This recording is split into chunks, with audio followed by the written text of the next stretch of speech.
जय Maharashtra public, मी तुमचा लाडका RD blogger स्वागत आहे तुमचं आपल्या एका नवीन ब्लॉग मध्ये. तर आपल्याला जायचं होतं आज मित्राच्या एंगेजमेंटसाठी. आपण चाललो होतो तर गाडीवर डायरेक्ट निघालो होतो. आपल्यासोबत होतं नवरदेवचं भाव आणि नवरदेवचं भावानं आपण निघालो डायरेक्ट एंगेजमेंटला. आणि तो मागून पाकच 2 बोट दाखवतोय. मग आपल्याला दम निघत नाही, आपण डायरेक्ट गाडीचा हात सोडा आणि त्याला दाखल 2 बोट. तो म्हणतोय भाऊ तो आहे 2 बोटच नादात आपलं होईल कार्यक्रम. आपण आलो सिटीत आणि आपलं नशीब एवढं पालतंय, सिटीत डायरेक्ट सिग्नल लागला आपल्याला. कुठं पण डायरेक्ट सिग्नलच लागत. भाऊ आलो मग तोवर बीबी का मग बरं पाहिलं म्हणलं एंगेजमेंटला टाइम होता. मग मित्र म्हणला की भाऊ मला पण शूट मध्ये दाखव, मी आलोय कधीच नावात फिरायला म्हणे, घरचे फिरायला जाऊन देत नाही. मग काय त्याला घेतलं फिरायला दाखवून डायरेक्ट. आता मग काय निघालो डायरेक्ट. आता आपण एंगेजमेंट कडे म्हणलं आता तिकडे जावं लागेल, नाही तर आपण इकडेच फिरत बसतो एंगेजमेंट होऊन जाईल. तिथं जाऊन पाहिलं तर नवरदेवला यायला टाइम होता ना, आम्ही आधी जाऊन पोहोचलो होतो. मग सगळी गँग आलते तवर जाऊन बसलो. मग मंदिरावर सगळी गँग ते म्हणे चला आता उन्हाचं तिथं लय ऊन लागू राहिलं. मग जाऊन बसले सावलीत सारी नवरदेवची वाट पाहत. आला भाऊ नवरदेव झाली एंट्री डायरेक्ट तिथं एंट्री झाली. मग काय नवरदेवला घेतलं गाडीतून उतरून खाली. नवरदेव आलाय भाऊ डायरेक्ट गुच्छ घेऊन बसला. मग आता मंडपात वाट पाहत नवरीची. मग आम्ही गेलो. आता एंगेजमेंटचं शूट तुम्हाला नाही दाखवलं, आम्ही डायरेक्ट गेलेलो गार्डन मध्ये जिथं फोटोशूट चालू होता कपलचा. आपण आलो होतो छत्रपती संभाजीनगरच्या हर्सुल सिटीच्या गार्डन मध्ये. डायरेक्ट इथं फोटोशूट करणार आहेत आपण पण कपल पण.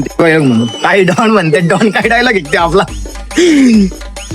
झाले मग आपले डायलॉग टाकून आणि पुढे पाहिलं तर डायरेक्ट नवरदेवच आपला फोटो काढ राहिला. नवरदेव म्हणतो मी नवरीच डायरेक्ट फोटो काढणार, कॅमेरामॅन लो म्हणतो तू साईडला होईल. नवरदेव डायरेक्ट स्वतः कॅमेरा हातात घेतला. त्याला तर बटन माहित नाही फोटो काढायचं कोणतंही, पण त्यांनी घेतलाय कॅमेरा हातात डायरेक्ट. मग काय घेतलं आपण सगळं इथं सीनचा शूट करून चालले होते आपले पण मित्राचे फोटोग्राफी. त्याचा व्हिडिओ आवडला असला नक्की लाईक करा, फॉलो करा. भेटू त्याच्या नेक्स्ट ब्लॉग मध्ये.